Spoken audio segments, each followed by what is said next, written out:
duas, né? Mas ela quer mais. Bota ele no Pai Noel. Agora fez 2 minutos dele dormindo. Sem nada. Só ele dormindo pra ela ver que ela perreia.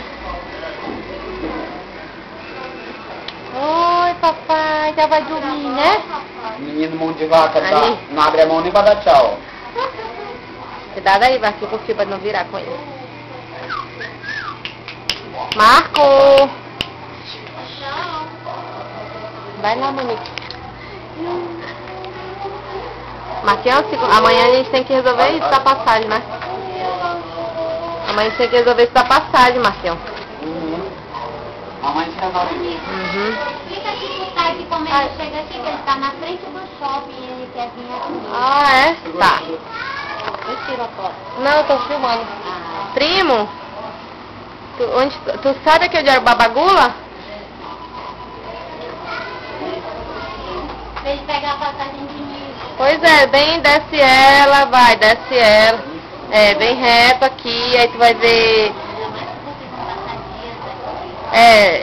não, tu desce, aí tu vem pra cá pro Dom Pedro, sabe onde é o Dom Pedro?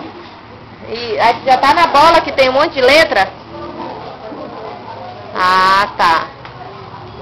Tu já tá onde?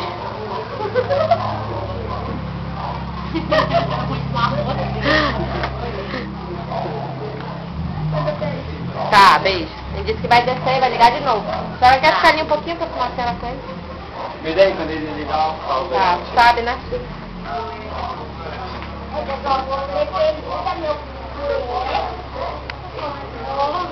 Ah, só no colo da mãe dele. Ele tá com sono. É, você já queria ou vocês não? Bora ver se o pai que chega aqui, que ele tá querendo vir, se ele vier... Mas ele vai comer, né? É. É, porque se a senhora...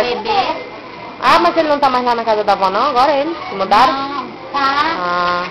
Tá, mas só que a gente não vai poder ficar esperando ele comer, né? É. Ah, a senhora quer primeiro ver, né, se ele vai...